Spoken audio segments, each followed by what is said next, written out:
Donc, je me présente, Eric Coursin, XMP Consult, et j'ai le plaisir ce soir là d'animer ce webinaire que nous réalisons en partenariat avec HEC, expert et consultant indépendant, qui est représenté ici par Olivier Blandin et Edouard Vandenbroek notamment, et aussi nos collègues de AgroConsultant, Philippe Baguet et Jean-Philippe Capitain. Donc, nous allons passer cette petite heure-là à vous présenter les travaux que nous menons depuis maintenant 7 à 8 semaines. Nous avons cette initiative, en fait, est née un petit peu juste après le confinement et dans le constat qu'il nous fallait travailler sur la reprise.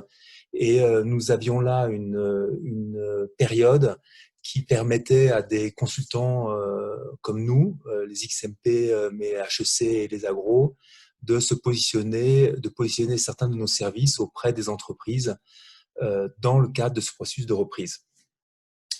Donc voilà, je vais vous partager mon écran.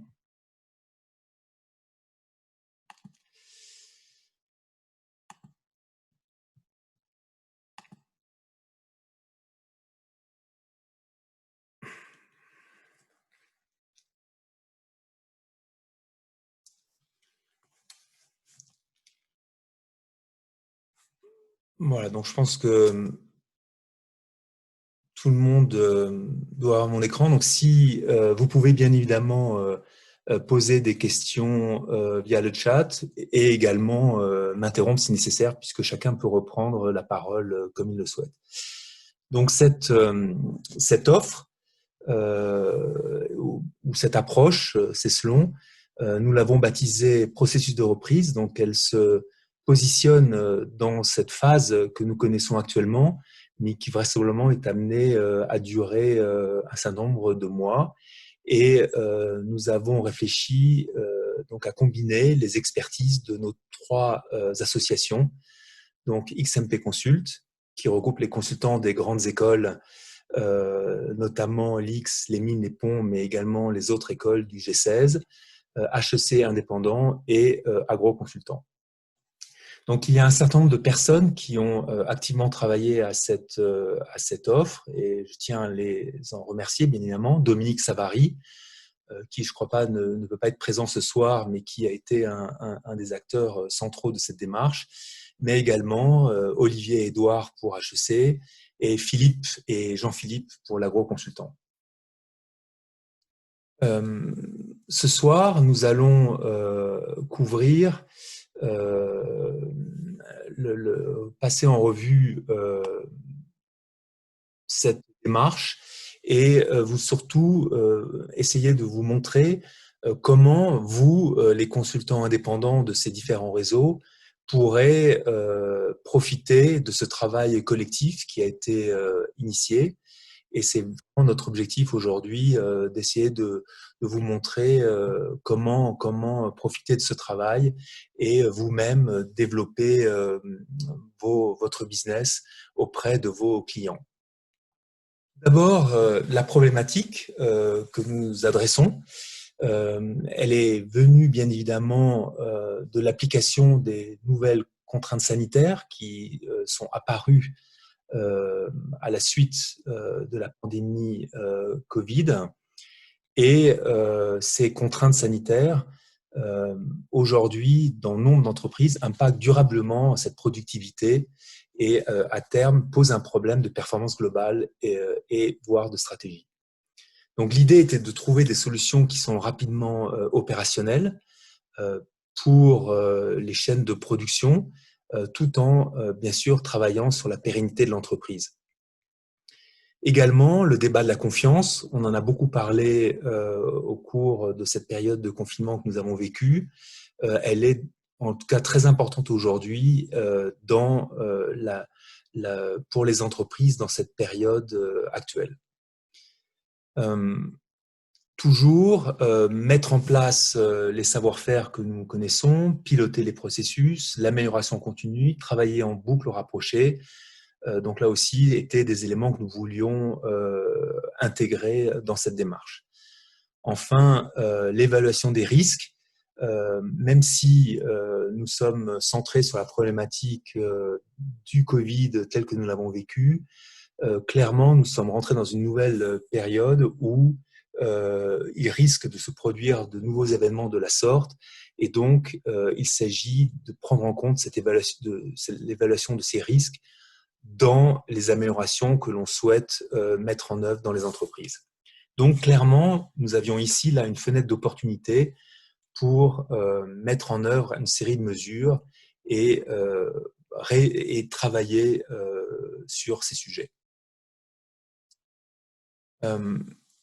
Là aussi, le constat était que la performance a été durement impactée par la crise du Covid, donc vraisemblablement d'une manière temporaire, mais voire durable. Donc aujourd'hui, nous avons digéré la fin du confinement et nombre d'entreprises ont fait les bilans de toute cette période et de la première phase de redémarrage. On peut se poser la question d'un retour stabilisé, qui aujourd'hui ne semble clairement pas être le cas, bien que beaucoup d'entreprises plutôt moyennes voudraient revenir à une solution normale et prennent d'ailleurs un certain nombre de risques, puisqu'on n'est jamais à l'abri d'un retour. Les grandes entreprises, elles, rentrent dans une période d'ajustement de leurs process et flux pour tester ces nouvelles méthodes et nouveaux outils. Enfin, vraisemblablement, le mois de septembre, nous aurons des sujets économiques que l'on prévoit. Et pour les entreprises, ce sera une période pour stabiliser et rentrer à nouveau dans une démarche de planification pour retrouver une certaine performance dans cette phase, dans ces nouvelles phases. Voilà pour ça. Alors, un des points importants de cette démarche était de disposer de compétences que nous pensons aguerries aux environnements complexes et incertains, et rattacher à cela des expertises sanitaires que nous, les consultants de proximité, n'avons pas classiquement dans nos savoir-faire. Peut-être je vais laisser Édouard un petit mot là sur notre réflexion sur ces sujets des compétences des consultants de proximité. Édouard, si tu veux mettre le micro, n'oublie pas, toujours. Voilà, vous m'entendez? Bon, effectivement, nous, dans le groupe HSC, c'est vrai qu'on a essayé d'identifier toutes les compétences. Notre club regroupe un peu plus de 400 personnes. Et donc, on a fait une analyse fouillée des compétences que nous pouvons mettre à disposition dans ce cadre-là. Donc, nous avons fait des questionnaires, on a dépouillé, on sait à peu près quelles sont les personnes qui sont capables d'aider dans un projet tel que celui que vient d'évoquer Eric. Voilà. Donc nous, notre orientation c'est plutôt dans le domaine d'un accompagnement qui peut être de la réduction des coûts, qui peut être du coaching, qui peut être des domaines du risque. Enfin, on a identifié quelques grands titres qu'on évoquera un petit peu plus tard. Philippe, peut-être aussi un point sur les compétences là, d'agro-consultant. Oui, donc je suis agro-consultant. Enfin, il y a quand même un mode d'approche, je dirais, qui est une approche systémique quand même des systèmes, on va dire, des entreprises. Et c'est aussi un des aspects, je dirais, de ce que l'on propose, c'est-à-dire de prendre la maîtrise sanitaire, non pas par un bout, le masque ou des choses comme ça, mais de prendre dans l'ensemble pour avoir une protection la plus complète possible. Voilà. Donc après, effectivement, on maîtrise assez bien les aspects réglementaires. Tout ce qui est la maîtrise des environnements physiques, la contamination des hommes et des produits, des hommes entre eux aussi. Et puis, au sein d'AgroConsultant, il y a d'autres types d'expertise, et notamment les transferts qui peuvent se faire d'autres secteurs. Je pense à la chimie, l'agroalimentaire, l'agronomie ou des choses comme ça. Voilà. Et un des points importants était d'acter ce couple du consultant de proximité qui est en contact avec ses clients, et donc a déjà une relation de proximité avec son client et une expertise en support qui serait une expertise sanitaire qui viendrait en complément des savoir-faire du client de proximité. Donc en l'occurrence, dans ce type d'approche, effectivement, c'est l'expertise sanitaire, c'est apporter une aide sur un domaine qui n'est pas habituel, on va dire, pour l'ensemble des consultants de proximité. Comment gérer l'hygiène au quotidien et les risques de transmission d'une maladie. Il n'y a pas une grande différence entre un coronavirus, une gastro-entérite, un virus de l'hépatite. Pourtant, un virus de la gastro, le virus de l'hépatite, on est confronté à ça régulièrement au sein des entreprises dans lesquelles on intervient. Voilà. Donc, c'est cette idée de compétence, d'expertise complémentaire. Alors, le terrain commun des actions que l'on propose de développer, ce sont bien les espaces de travail et de production en combinant en fait deux angles d'attaque, deux angles d'approche, deux approches différentes, qui est la sécurité sanitaire et l'efficacité. Donc, c'est vraiment ces deux angles qui nous paraissent apporter, la combinaison de ces deux angles qui nous paraissent et de la valeur. Les segments sont variés, ça peut être des industries de process, production continue, des industries de produits, des industries de services, le tertiaire, le commerce. Donc, on est sur à peu près tous les segments de l'économie. Alors, on a également réfléchi sur le type de cible. Vraisemblablement, le positionnement le plus favorable serait auprès des ETI, bon, TPE ou ETI, donc des entreprises de taille intermédiaire, qui ont mis déjà en place un certain nombre de mesures, bien sûr, et qui ont adapté ces mesures à leur contexte, et qui souhaitent maintenant recouvrer leur performance et en faire vraiment en faire une démarche positive pour la suite. Donc c'est plutôt cette cible-là que nous avons positionnée, et on le verra tout à l'heure. On a commencé auprès de vous, un certain nombre d'entre vous on remplit le questionnaire, et nous avons effectivement nombre d'entre vous qui sont bien des consultants positionnés sur ce type de cible. Le challenge commun, il est d'intégrer le temporaire dans la durée, puisque on le sait, ces mesures vont rester, et donc c'est bien l'objet, le challenge que nous avons actuellement.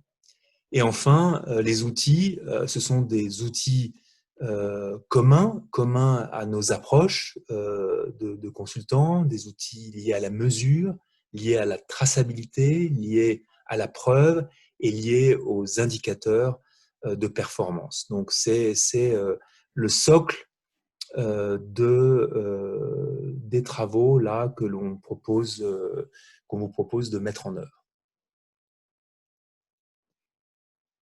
Alors, également, nous pensons que gérer ce processus de reprise, il peut se faire en fait sur toute une série d'actions diverses. Le processus de reprise, on a classé d'ailleurs ces domaines en trois grands piliers.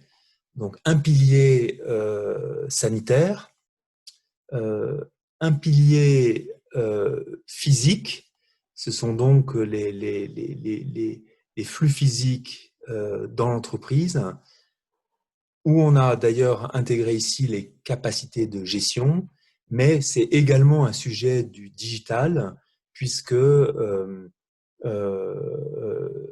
c'est également souvent les entreprises doivent mettre en œuvre ou sont poussées à mettre en œuvre ou à accélérer la digitalisation donc de leurs outils pour là aussi recouvrer le sujet de la performance.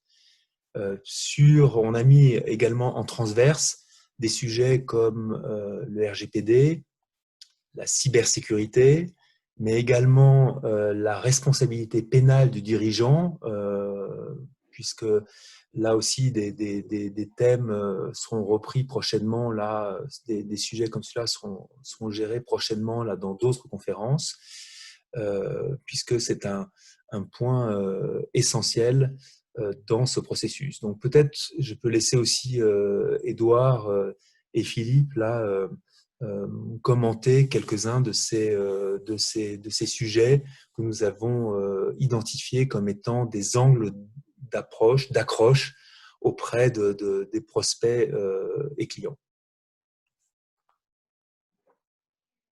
Je prends ou Édouard? Bon, moi, je vais bien commencer. Ou vas-y, Philippe, puisque si on va dans l'ordre du sanitaire, on prendra un peu la physique et gestion. Vas-y. Oui, en fait, sur l'idée sur le sanitaire, c'est d'apporter une expertise qui puisse remettre en cause ou proposer des solutions les mieux adaptées à un site, à son activité, à sa configuration en matière de fonctionnement. Donc, quand on met réorganisation des circulations, c'est si on veut avoir une approche très comment je veux dire, très globale, on peut, en contraignant les circulations, donner un peu plus de liberté dans d'autres domaines, voire limiter les coûts dans d'autres domaines. Donc l'idée, c'est de mettre des choses en place ou de prendre les choses qui sont en place et de regarder si on peut les combiner différemment pour les optimiser au mieux, tout en gardant, je dirais, la protection sanitaire des gens, tout en ayant une protection qui soit efficace, mais en même temps en se redonnant soit des marges de liberté, soit une réduction de coûts derrière. C'est donner un éclairage sur le sanitaire, pouvoir dire ça c'est faisable, ça c'est pas faisable, ça on peut faire, ça on peut bouger, on peut peut-être adapter les choses. Voilà. Je vois énormément d'entreprises, moi, qui aujourd'hui ont des contraintes sanitaires qui n'existent pas dans des secteurs comme l'alimentaire parce que on a l'habitude de gérer le sanitaire de manière beaucoup plus simple. Voilà. Édouard? Oui, alors, donc, physique gestion, en fait, il faut savoir, dans la colonne du milieu, c'est tout ce qui concerne les flux physiques et les flux d'information, sachant que les flux d'information produisent des éléments de gestion. Ce qui nous paraît important dans cette crise, c'est que on parle effectivement du sanitaire, mais il va y avoir aussi des dérives de coûts, parce qu'il y a des contraintes complémentaires à assurer, parce que les chiffres d'affaires vont peut-être être moindres que ce qu'on avait imaginé dans les prévisions. Donc, on a tout un tas d'interventions qui permettent, sur ces sujets-là, de réagir.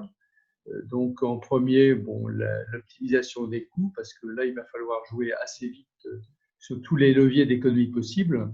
Et là, bon, c'est vrai qu'on a beaucoup d'idées dans ce domaine. Donc, on peut, sur ces sujets, aider les entreprises à réduire efficacement et en faisant des quick wins, c'est-à-dire que des économies rapides.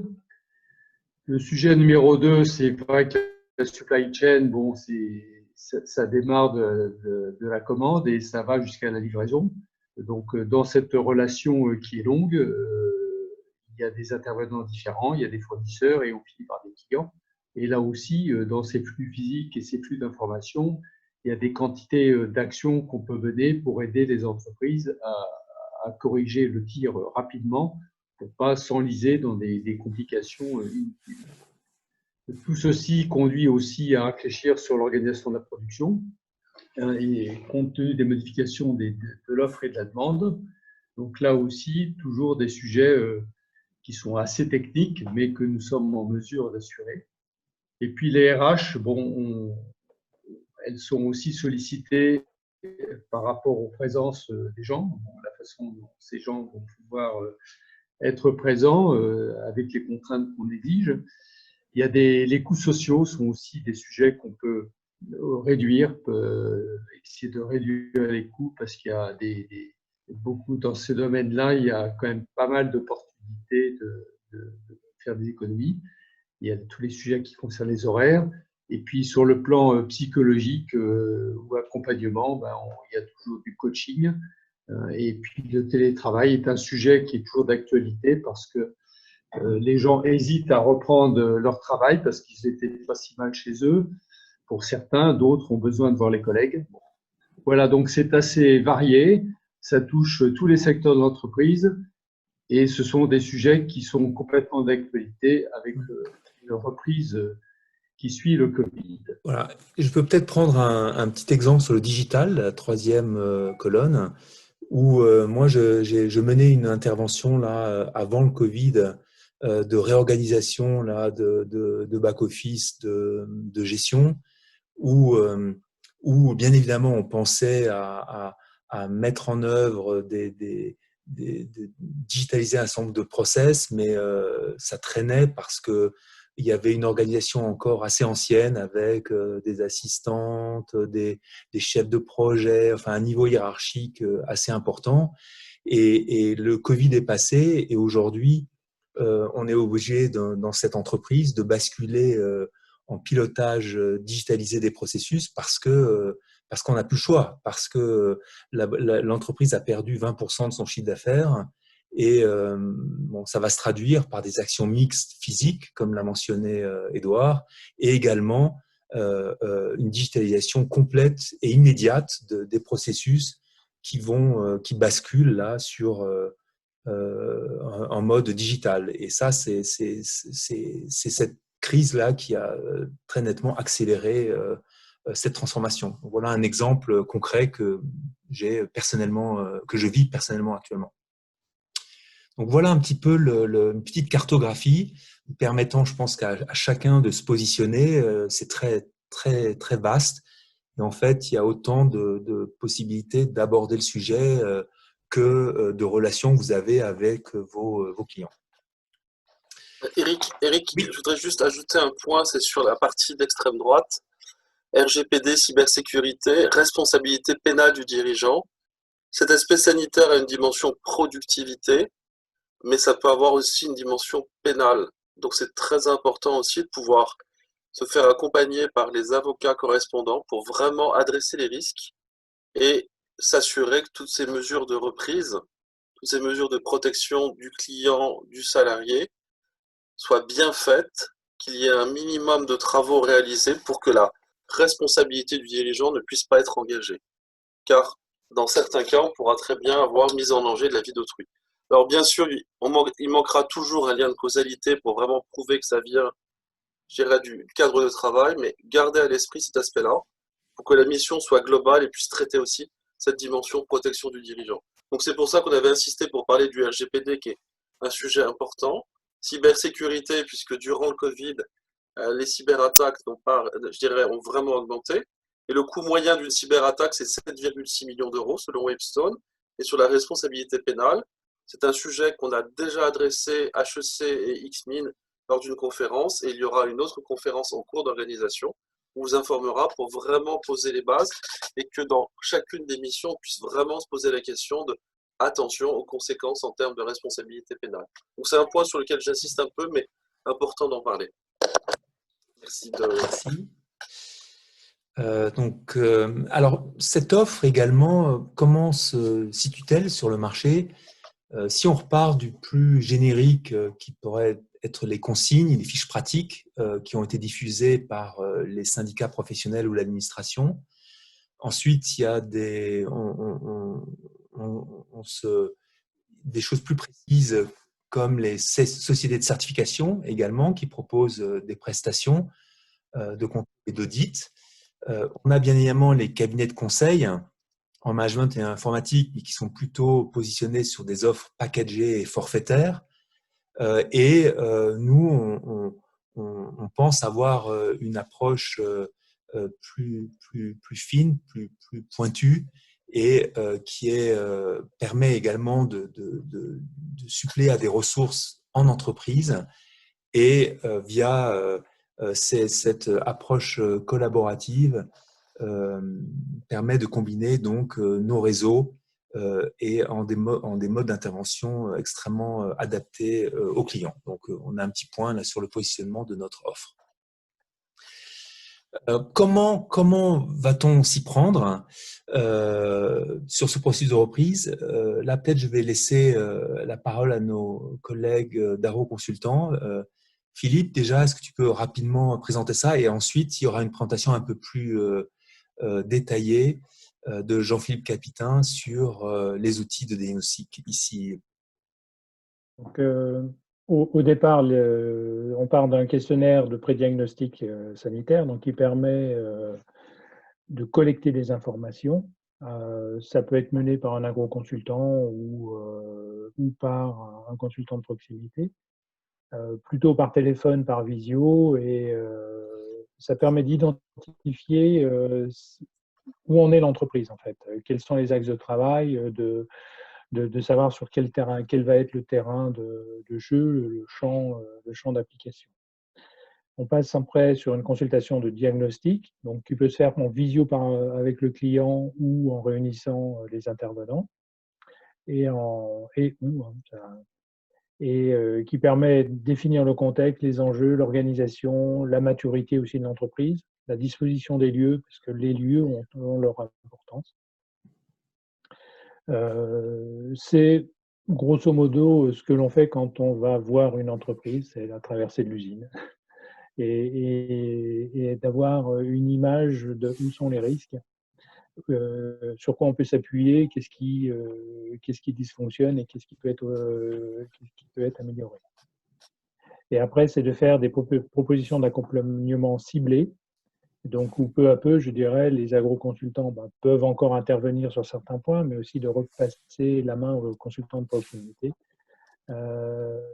Donc, ils vont sur de la formation, du vidéo coaching, de l'accompagnement périodique, voire toutes sortes de propositions. Un point important quand même que je souligne, c'est Eric en a parlé un peu tout à l'heure, il a parlé de confiance. Pour moi, il faut rebâtir une confiance entre les salariés, entre la communauté de travail, les gens de l'entreprise. Les gens doivent avoir confiance entre eux et confiance dans l'entreprise. Et donc, puis, il y a beaucoup de changements en matière organisationnelle qui fait que, d'un point de vue ressources humaines, il y a, à mon avis, beaucoup de travail d'accompagnement. Alors, on va faire un petit zoom là sur les supports de cette expertise sanitaire. Et je passe la parole à Jean-Philippe là, qui va nous présenter ça en quelques minutes là. Merci. Voilà. Donc, je vais vous présenter les supports de l'expertise sanitaire. Alors, notre démarche commune XMP, HEC, Agro a deux objectifs principalement. Au minimum, de permettre à des consultants sans compétences sanitaires particulières d'intervenir en toute sécurité pendant cette période truffée de risques sanitaires où les détails peuvent engager gravement la responsabilité des intervenants. Au deuxième niveau, l'appui des experts sanitaires doit permettre à des consultants de proximité sans compétences sanitaires particulières de proposer à leurs clients de transformer les contraintes sanitaires qui s'imposent à tous en opportunités pour eux du fait d'une intégration holistique, c'est-à-dire d'une approche globale propre à la démarche agro. Alors, les outils des experts sanitaires, ils sont 4 mis à disposition par les experts sanitaires pour la communauté. En premier, on a une grille et une méthodologie de pré-diagnostic facile à remplir par un consultant de proximité sans compétences sanitaires particulières pour qualifier son prospect. En deuxième, on va avoir des informations recueillies qui donnent lieu à une discussion entre le consultant de proximité et l'expert sanitaire, de façon à ce que le consultant élabore une proposition d'intervention en cohérence avec un risque sanitaire maîtrisé. En troisième, si le besoin s'en fait sentir, le consultant peut proposer une intervention de l'expert sanitaire qui commence par un diagnostic approfondi. L'expert sanitaire analyse alors les risques et dresse un tableau objectif de la situation du client et il intervient en support afin de préconiser ou valider des mesures d'organisation pertinentes et des priorités discutées entre le consultant et le client. Quatrièmement, enfin, le consultant peut proposer une gamme de prestations sanitaires, de l'affichette à l'accompagnement ou à la formation, standard ou personnalisée, en visio ou en présentiel, en allant jusqu'au pilotage des mises à jour des documents d'analyse des risques, comme le document unique d'évaluation des risques professionnels, le plan de continuité d'activité ou le plan de maîtrise sanitaire. Sur les diagnostics, on a le prédiagnostic et le diagnostic sanitaire. À gauche, prédiagnostic, à droite, le rendu du diagnostic sanitaire. Ils utilisent un questionnement efficace pour disposer d'une vision d'ensemble et en même temps pour révéler les détails qui sont importants au plan sanitaire et vis-à-vis de la responsabilité pénale du dirigeant. Alors, les premières questions, ça va être du qui. Le prédiagnostic mené de visu ou en visio par le consultant de proximité. Il doit durer moins d'1 heure, mais il doit aussi sécuriser la relation commerciale et de responsabilité. Il identifie les acteurs et délimite le site d'intervention, parce que c'est le site qui est un des éléments clés de la définition de toute problématique sanitaire. Donc, qui est le client, qui est le consultant de proximité, qui est l'expert sanitaire, qui est le référent Covid de l'entreprise. On notera qu'il y a eu un frémissement législatif pour rendre obligatoire un référent Covid. Donc, on se posera bien la question de sa nomination éventuelle. Chaque page du questionnaire comporte des cases à remplir avec des informations précises, parfois formatées comme un code postal, et beaucoup de place pour prise de notes afin de s'adapter à toutes les situations par des commentaires. La deuxième question, c'est combien de personnes? Là, on va compter le nombre d'individus concernés, on va préciser les effectifs mini et maxi, car les moyens à mettre en œuvre sont souvent liés au nombre maxi, et dans tous les cas, la variabilité entre mini et maxi des effectifs conditionne les processus d'intégration et un certain nombre de dépenses et de formation. On comptabilise les hommes et les femmes de l'entreprise, mais aussi toutes les personnes amenées à être sur le site, visiteurs professionnels, auditeurs, administrations, commerciaux, clients, partenaires, sous-traitants, visiteurs publics dans les établissements relevant du public. Et on introduit déjà une classification du risque allant de l'air libre au bureau confiné. On n'oublie pas non plus les commerciaux et les itinérants qui sont sous la responsabilité du chef d'entreprise. La troisième question, c'est où? Sur quelle surface? Construite, bureau, entrepôt, magasin, etc. C'est pour avoir une idée de la jauge. On va questionner sur les surfaces concernées et on va rapprocher ça du nombre d'individus que l'on a évalué tout à l'heure. Quatrième question, comment? C'est-à-dire avec quelles contraintes incontournables à intégrer, des contraintes locales, administratives, réglementaires, de certification, de clients, contraintes de groupe, etc. Ensuite, on va faire l'inventaire d'une typologie des métiers présents dans l'entreprise. On va écouter le client, parler de ses métiers, pour dresser quelques portraits robots des intervenants sur le site selon les conditions de leurs activités vis-à-vis du risque Covid. On va définir au maximum 9 groupes. Par exemple, les membres du CODIR qui passent 50% de leur temps en réunion, 30% en voiture et 20% à l'air libre pour faire du golf. Les managers de proximité qui passent 30% en réunion, 30% en visite d'atelier, 30% seul au bureau, 10% en voiture, etc. Chacune de ces typologies est établie avec le vocabulaire de l'entreprise. Et cela permettra aux experts sanitaires de quantifier les situations à risque sur la base d'une affectation d'équivalent temps plein. Ensuite, c'est le processus de préparation, on va évaluer la maturité de la démarche sur la diapo suivante. La maturité de la démarche ou maturité du système ou la qualité du processus de préparation, ça va être évalué à partir de 36 questions relativement techniques. Ces questions, on va y répondre sur une échelle entre non, car il y a des difficultés, à oui, on a fait ça rigoureusement, c'est un truc tout à fait bordé. Et on va comme ça pouvoir identifier des éléments de complexité pour affiner notre diagnostic. Ensuite, voilà, on a fait un diagnostic en moins d'1 heure. Les informations récoltées donc, sont discutées entre le consultant de proximité et l'expert sanitaire pour qualifier le prospect, aboutir à une proposition commerciale sécurisée par rapport aux règles sanitaires. S'il y a un intérêt pour pousser plus loin le diagnostic et le conseil sanitaire, les experts sanitaires vont prendre le relais en binôme en établissant une cartographie des risques de type radar et pour donner au client les éléments de décision pour sa politique d'amélioration des performances, bien sûr, dans le respect des contraintes sanitaires évaluées au mieux. J'en ai fini. Merci. Merci Jean-Philippe. Je vous propose maintenant de regarder le résultat du questionnaire. Vous l'avez vu là dans les invitations que vous avez reçues.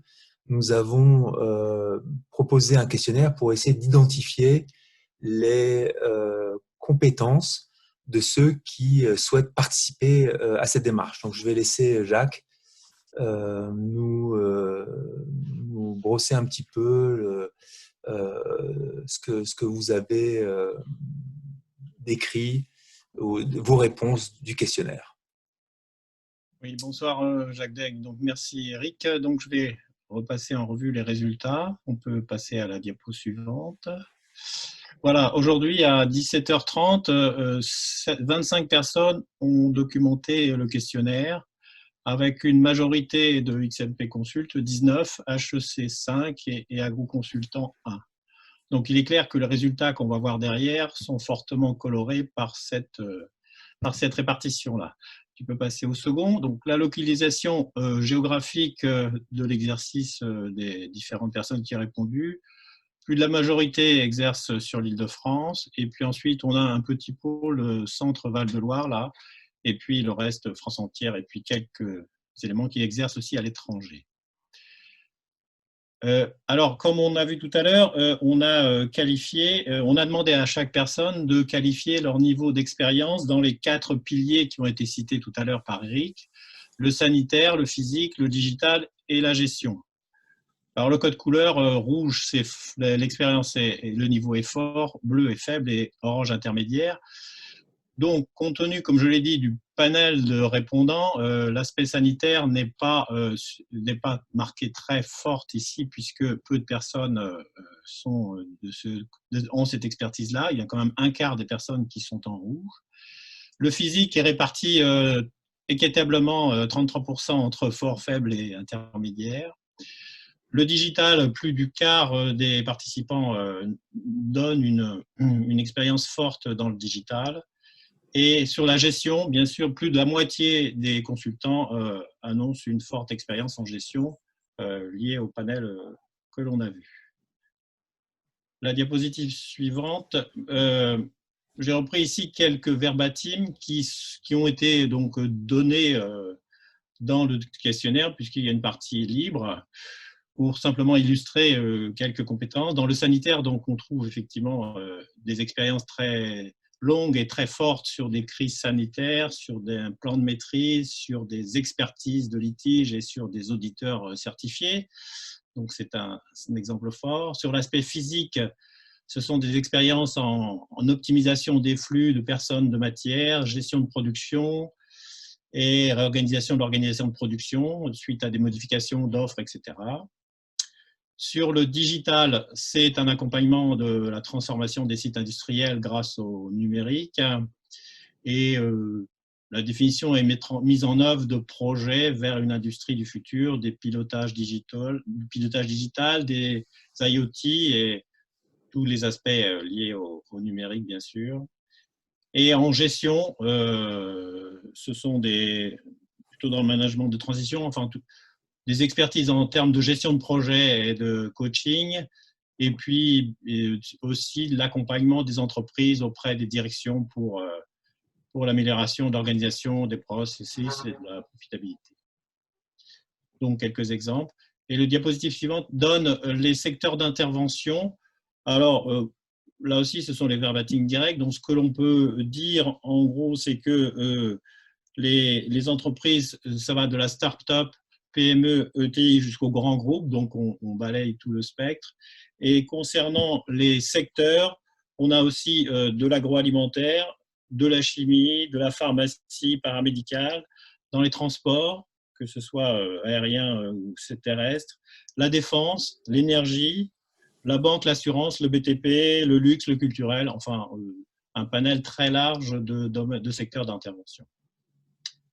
Voilà, je repasse la parole à Eric. Voilà. Merci Jacques. Donc, pourquoi avons-nous fait ce questionnaire? Eh bien, l'idée maintenant est de voir ce qu'on va faire de tout cela. Je pense qu'on considère que la première étape, et nous avons, ça fait à peu près 7 semaines là, que nous nous voyons, sur lequel nous avons pu échanger sur les approches, donc les méthodes, le parcours, le positionnement, les modes d'intervention de nos consultants. Ça, je pense qu'on a maintenant bien compris cela. J'espère qu'on a pu vous montrer ce soir que nous avions une idée à peu près claire de ce qu'on propose, de ce qu'on souhaite faire. Et dans le cadre des spécificités de la période actuelle. Donc ça, cette étape est passée. Et donc, nous rentrons dans une seconde étape où nous attendons que des volontaires, notamment ceux qui ont rempli le questionnaire, donc on a déjà 25 participants là, qui ont annoncé leurs compétences. Eh bien, l'idée maintenant, c'est de couvrir les étapes suivantes, à savoir d'essayer d'identifier des entreprises, des dirigeants, et puis de faire des tests de contact et de bâtir des réponses opportunistes, à savoir en fonction d'un dirigeant, d'un secteur, de voir quelles sont les personnes parmi ces volontaires qu'on pourrait mettre en contact, donc de créer des binômes, des trinômes, et d'essayer de les aider à bâtir leur propre offre grâce à l'accumulation des savoirs que nous avons commencé à faire et que nous mettrons à disposition de ces volontaires. Donc ça, c'est maintenant l'étape qui va venir. Il y aura aussi un sujet de mise en visibilité de cette offre via les réseaux sociaux, via éventuellement des conférences comme celle-ci que peut-être on décidera de refaire, et toujours de communiquer pour essayer de capter des contacts et ensuite être capable de bâtir des offres avec des petits groupes de consultants qui proposeront voilà, une offre adaptée. Voilà, et donc c'est un petit peu la suite. que l'on propose. Maintenant, il nous reste une dizaine de minutes et je vous propose peut-être de répondre aux questions. Et je vais arrêter le partage. Voilà, et je vous propose peut-être de prendre des questions et d'y répondre. Est-ce qu'il y a quelqu'un qui souhaite poser une question déjà?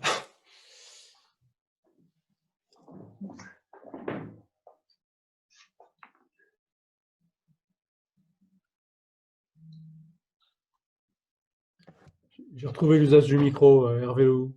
Oui, Hervé, vas-y. Ouais, j'ai vu, donc je suis un de ceux qui est coché effectivement la case Centre Val de Loire. Bon voilà, donc est-ce que j'aurai l'information des autres centres Val de Loire? Oui, bien évidemment, l'idée, c'est que tous ceux qui ont répondu au questionnaire auront le contenu des informations des autres. Enfin, là maintenant, c'est important que ces contacts se fassent et c'est grâce à ce questionnaire que nous pourrons le faire. Ok.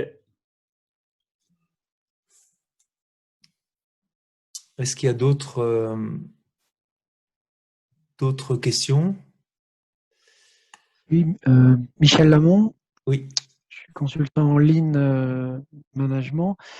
J'ai une question sur le questionnaire de maturité. Dans les exemples qu'on a parcourus, c'est surtout des questions, on va dire, d'organisation des mesures sanitaires. Est-ce que dans les 36 questions, il y a des questions liées à la performance, puisque l'objectif, c'est d'allier la sécurité sanitaire et la performance? Alors, peut-être, moi, je laisserai après Jean-Philippe peut-être y répondre, mais pour ce qui concerne les 3 piliers, donc les aspects qui touchent au digital, au physique, à la gestion, donc ce qui n'est pas sanitaire, on est parti dans l'idée que c'était les consultants dits de proximité, c'est-à-dire toi en l'occurrence, qui a son propre savoir-faire, et ensuite qui, via le réseau, via les contacts qu'on va essayer de promouvoir, pourra peut-être, l'idée c'est de créer ces contacts et que vous alliez chercher les savoir-faire qui vous manquent. Au moins que vous sachiez bien où vous pouvez les trouver, qui les a, et l'idée c'est que voilà, on veut garder cet aspect associatif où chacun apporte un savoir, propose ses savoirs aux autres. Au moins, nous, on s'assurera que tout le monde est bien au courant de tous les volontaires qui souhaitent jouer ça. Et on a maintenant un petit groupe là. On a une réunion tous les mardis matins qui nous permet de gérer ces questions et on maintiendra un pilotage agile, hebdomadaire, rapide. On fait une réunion de 45 minutes tous les mardis matins qui nous permet de traiter ces sujets, mettre les gens en contact et rester très, très, très agile. Alors, je complète le but du questionnaire de prédiagnostic, c'est de permettre aux consultants de proximité sans expertise sanitaire particulière de poser les questions sanitaires qui sont intéressantes pour que nous, experts sanitaires, on puisse faire un diagnostic. Et ça n'empêche pas le consultant de proximité de poser les questions pertinentes par rapport à son domaine, par rapport à l'entreprise et par rapport à ce qu'il imagine pouvoir éventuellement proposer comme mesure d'amélioration des performances notamment. Oui. Mais là, on a que les questions qui impactent directement l'aspect sanitaire, on ne fait pas tout le boulot. Hein. D'accord. Merci. Moi, j'ai une question. Ouais. En fait, j'ai l'impression que la question d'avant, c'était de dire est-ce qu'il ne serait pas possible de rajouter peut-être 2-3 questions sur ce formulaire sanitaire qui sont d'ordre digital, etc., mais sans alourdir le questionnaire, mais au moins de savoir si dans telle ou telle entreprise, il n'y a pas un autre problème à défaut de, ou en plus ou à défaut d'avoir un problème sanitaire, en fait. Parce que ça permettrait justement de détecter peut-être un problème digital ou un problème de management.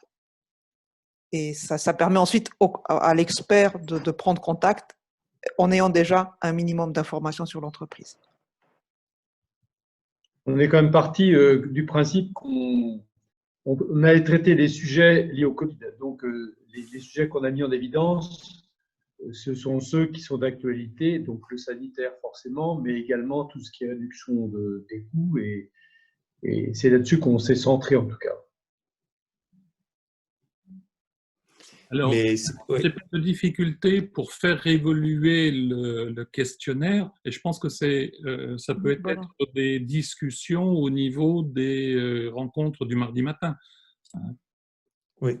Oui, donc comme je le disais, on a une rencontre hebdomadaire le mardi où je vous engage, ceux qui ont répondu, les volontaires et qui ont déjà répondu au questionnaire, déjà on mettra à votre disposition un espace collaboratif là avec les éléments d'information. Donc je rappelle qu'il faut quand même un mail, un drive Google là pour y accéder, puisque on souhaite quand même garder l'accès et suivre ceux qui y accèdent, et toujours en engageant bien évidemment à adhérer à vos associations. Ça c'est aussi important là. Je fais un petit coup de pub là aussi pour l'adhésion, notamment à XMP Consult, là où on vous engage aussi à venir nous rejoindre. Et je pense que c'est valable aussi pour HEC et l'agro, bien évidemment. Et donc, l'idée, c'est qu'on va animer ce débat-là, et vraisemblablement, ce que vous voyez là, c'est le démarrage. Mais cette approche se développera si nous avons des volontaires qui ont envie d'aller voir donc des consultants de proximité, qui ont envie d'aller voir leurs clients, leur parler de ce sujet. Et l'idée, c'est qu'ils ne se retrouveront pas tout seuls face à leurs prospects, mais pourront se retourner et auront derrière un réseau qui pourra venir les aider, le cas échéant, à travailler sur une offre, une propale, et éventuellement développer un business. C'est quand même ça qui nous intéresse. Et donc, nous, d'un point de vue associatif, c'est simplement de mettre en commun ces moyens pour que chacun d'entre vous ait la capacité de développer ces types d'actions. Et les retours d'expérience permettront aussi de faire évoluer les outils mis à disposition.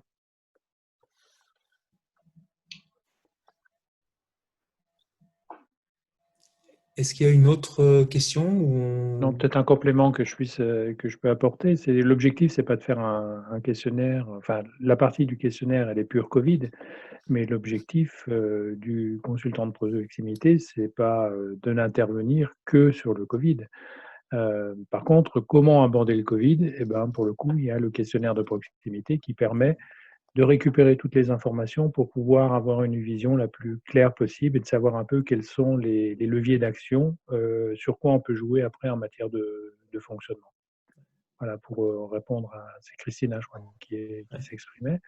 Et c'est dire, vos clients, vos prospects, vous les connaissez, vous les abordez, vous avez des choses à leur vendre, mais ils ont le Covid, là, ils ont une épine dans le pied.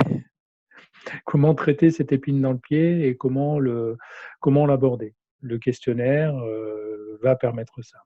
Ça va permettre de le traiter dans l'ensemble d'une prestation. Voilà, il est 19 heures. Peut-être donc je vous engage à revenir vers vos têtes de réseau là, donc Olivier et Édouard pour HEC, Jean-Philippe et Philippe là pour AgroConsultant. Et puis il y a un certain nombre de personnes d'XMP Consult ici présentes que vous connaissez, j'imagine. Donc vous pouvez revenir vers eux. Peut-être un mot, Olivier ou Édouard Oui, et Jean-Philippe, puis on clôt la réunion.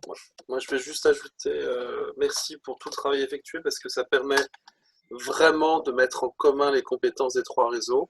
Et l'idée, c'est vraiment de bénéficier de l'expertise technique de l'agro pour avoir une brique technique permettant d'adresser le sujet Covid de manière la plus professionnelle possible, mais tout en s'appuyant sur l'expertise gestion digitale, etc., du consultant de proximité.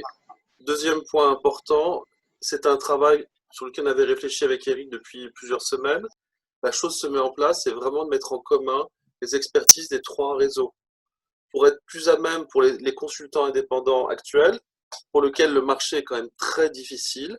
Donc bénéficier d'offres communes pour toucher des clients, des ETI qu'on ne pourrait peut-être pas toucher seul. Donc il y a un vrai travail que l'on veut faire de création d'une communauté. Donc la réunion du mardi matin permettra de créer cette communauté, de faire évoluer l'offre et d'avancer ensemble. On aura d'autres conférences, puisqu'on travaille beaucoup, HEC indépendant et XMP, des conférences sur la responsabilité des dirigeants, sur le Covid, sur les Chief Covid Officers. Et on aura ensuite d'autres événements de type speed dating ou meeting et autres. Donc vraiment créer une communauté pour que l'on se connaisse, qu'on utilise les fichiers entre guillemets de compétences, mais qu'on puisse travailler ensemble en toute confiance. Aujourd'hui, la confiance, on l'a dans le groupe de travail, puisqu'on a fait du... Eric a piloté le groupe de travail vraiment avec brio, avec Jean-Philippe. J'ai cité 2 noms, mais tout le monde était présent. Là, l'idée, c'est de pouvoir entraîner d'autres personnes dans le projet. Et il y aura une dimension à renforcer, c'est toute la dimension kit de vente pour mise sur le marché, c'est-à-dire quels argumentaires, quelles foires aux questions, quelles entreprises cibles, pour que lorsqu'un consultant de proximité souhaite adresser ce risque sanitaire, il puisse se dire, eh ben, j'ai à la fois les briques de l'offre et les briques de vente aussi, pour vraiment faciliter la chose. Donc c'est un peu ça le message, c'est une communauté, des outils pour justement en bénéficier et on parlait beaucoup de performance et être plus performant sur nos cibles et notre transformation. Edouard, si tu as des éléments à ajouter aussi. Et il y a aussi Rita du bureau HEC, HEC Expert Indépendant. Si vous avez des éléments à ajouter pour HEC, n'hésitez surtout pas. Non, je crois que tu as tout dit. J'insiste aussi sur la confiance parce que c'est la base de notre groupe, c'est de travailler en pleine confiance et en transparence, qu'on est tous solidaires, on doit tous réussir et il faut vraiment que cette clarté soit parfaite. Merci. Philippe ou Jean-Philippe, juste pour l'agro, un petit point de conclusion et puis après on va clôturer là. Non, je pense que ça a été bien exprimé, notamment par Olivier qui dit que l'objectif c'est d'apporter une brique et puis de travailler ensemble. Je crois que c'est nous on peut après reporter là, c'est la brique sanitaire. On a d'autres éléments dans notre besace, mais ça c'est la brique sanitaire. Qui peut permettre effectivement à des consultants indépendants d'aborder des entreprises qui cherchent plutôt maintenant des structures plus grosses.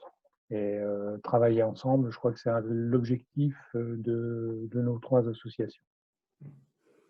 Bon, bah, écoutez, voilà, merci à tous au nom du bureau d'XMP Consult et de son président Olivier Gras qui ne pouvait pas être avec nous ce soir. Bah, je tiens à vous remercier et puis je pense que c'est qu'une première étape, c'est un début. Donc, les réunions le mardi matin, 8h30, 9h15. À 9h15, on arrête. En tout cas, moi, je souhaite pas qu'on dépasse cet horaire puisque chacun va qu'à ses occupations. On va continuer à réfléchir, à faire évoluer cette offre. Et c'est qu'un début. Donc, bienvenue à ceux qui veulent y participer. Je pense qu'on pourra faire des belles choses. En tout cas, on y fait des belles rencontres. Merci à tous.